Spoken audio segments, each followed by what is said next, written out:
Let's jump back and talk a little bit about your time working with veterans and veteran mental health. Yeah. And many of them went through those wars and that great dark PTSD and really, if it's okay with you, go into that conversation of what the depths of that darkness looks like so that people can really relate and understand. Yeah, so I was on the research side, more than providing mental health care. We were doing research. In some ways, that might be more interesting because you actually know not just anecdote, but the information. That's true. I mean, we didn't get to know them in depth the way, say, a clinician would get to know them.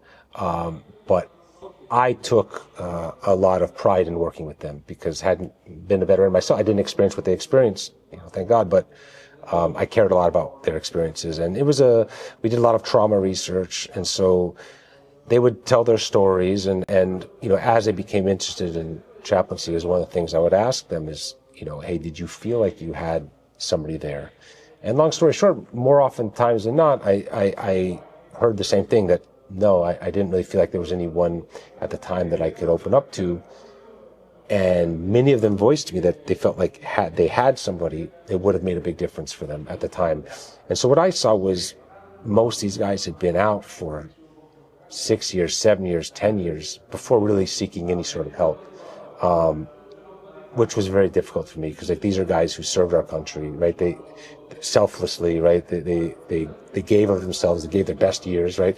They saw horrible stuff, and then they suffered with it for something 5, 6 years, a decade, of really, really suffering, internally in ways that other people around them didn't necessarily understand.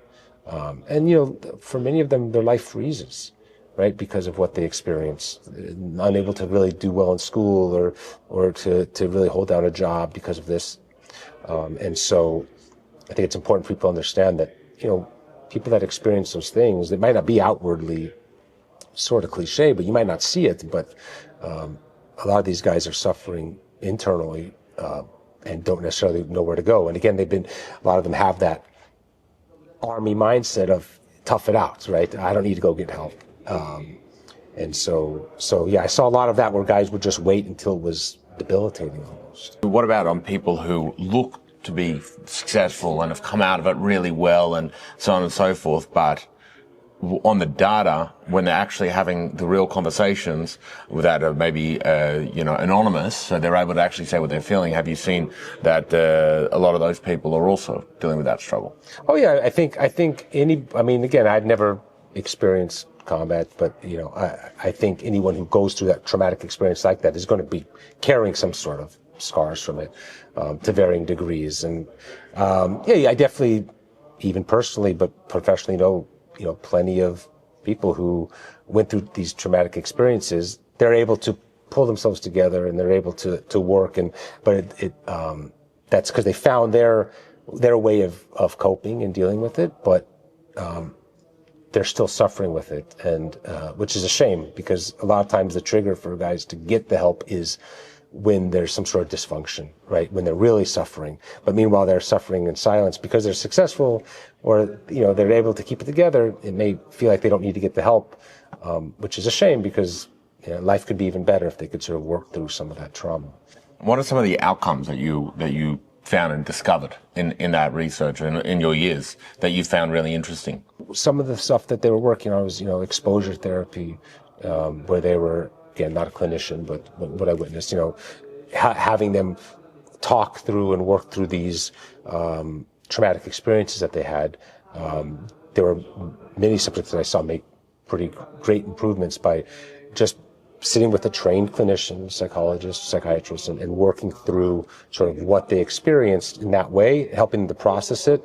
And then, it's always going to be a part of them, but it's no longer this trauma that's holding them back from functioning. Any unique styles of mental health training? Like, I know, for example, one of my friends was fought on October 7th, and quite an insane story. But the way that part of his psychology to deal with it, he had some light flashing thing in front of his eyes and that kind of stuff. Was there? So I haven't dealt with it, but I know we have the Army's will use EMDR.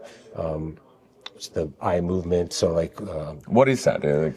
it's, well, I don't want to get too, because it's clinical. I don't want to get, and I don't want to speak out of my realm. Oh, right. Okay. Fair enough. Yeah, but there, for instance, I know the Army will have on most posts a family life chaplain, which is also a trained therapist, and they are trained in that. So it's a good resource for when we do have soldiers, current soldiers who are having, some sort of signs of PTSD or post-traumatic stress, or there is a family life chaplain which we can send them to, which is great because they still maintain confidentiality and everything, but they're usually trained in EMDR as well, so it gives them a resource to sort of help the process. And there are soldiers that I've known that said it's worked wonders for them and really helped them start to work through that. So.